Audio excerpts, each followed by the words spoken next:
that. It just, I.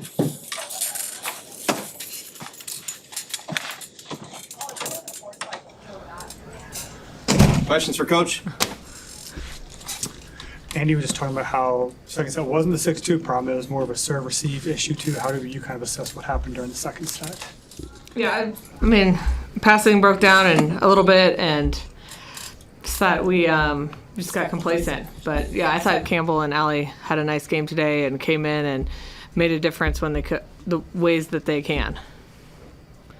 Why did you want to run a 6-2 second set? It wasn't really about running a 6-2. It was about double sub. I think we're going to need that this year multiple times. I think we're going to need Allie. I think we're going to need Campbell. And I thought this was a great game to try that. It wasn't the intent to go 6-2, but I thought the opportunity presented itself, and then we wanted to stick with it and see if they could finish that second set off even with those tight.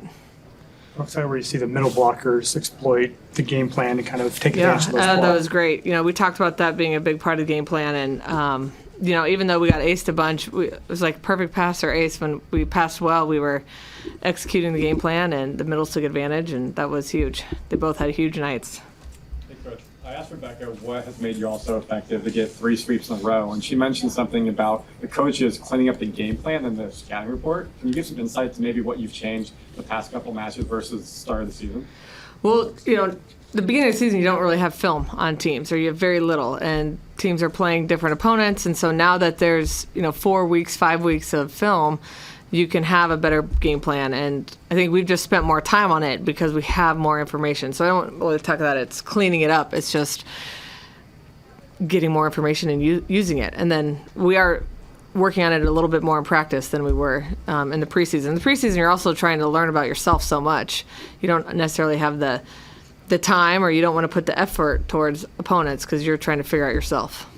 Coach, in the first set, you guys had 3 errors and you fell behind 5-3, but then you had 5 straight points to take an 8-5 lead. What did you see from the players during that stretch where they kind of just flipped the switch a little bit?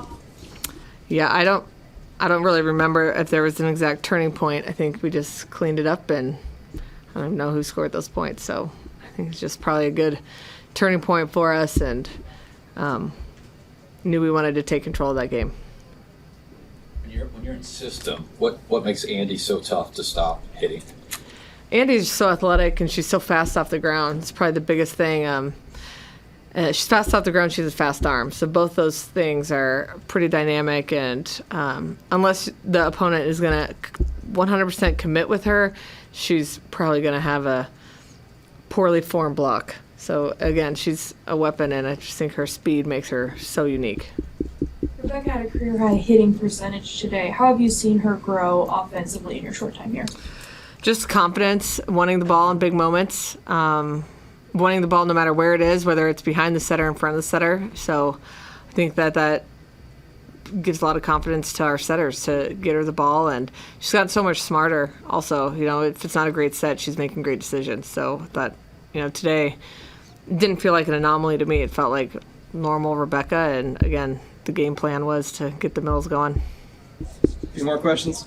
And then defensively, to me, you get back with 11 blocks, kind of one of the better blocking performances. What kind of changed with that to allow you to be more effective?